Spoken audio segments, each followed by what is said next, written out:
सैयद हुसैन अली और सैयद अब्दुल्ला इन दोनों भाइयों की मदद से फ़र्रुखसियार दिल्ली के बादशाही तख्त पर बैठ गए।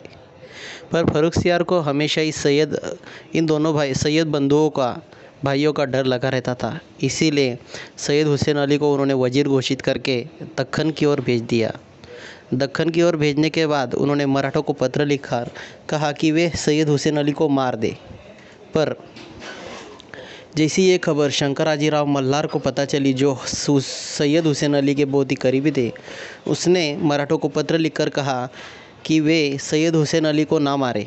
इसके बदले मराठा जो चाहते हैं, जो उनकी फरमाइशें है, वह पूरी की जाएंगी।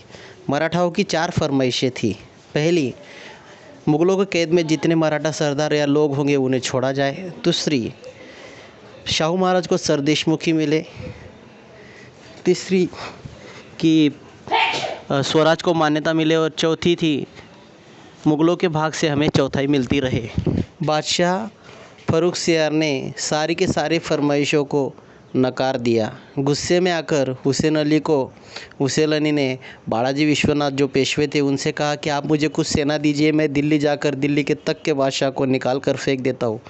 बालाजी विश्वनाथ ने कहा कि यह जल्दबाजी होगी, क्यों ना हम अलग तरकीब से दिल्ली जाए।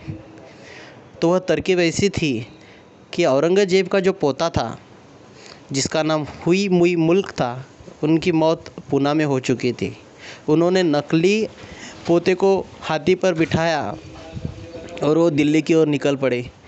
पूरे दिल्ली आने तक किसी को भी शक नहीं हुआ कि यह नकली पोता होगा औरंगज़ेब का। और खुद फ़र्रुखसियार भी डर चुका था कि अभी यह औरंगज़ेब का पोता अगर आया तो उसे दिल्ली की तख्त पर बिठाना होगा।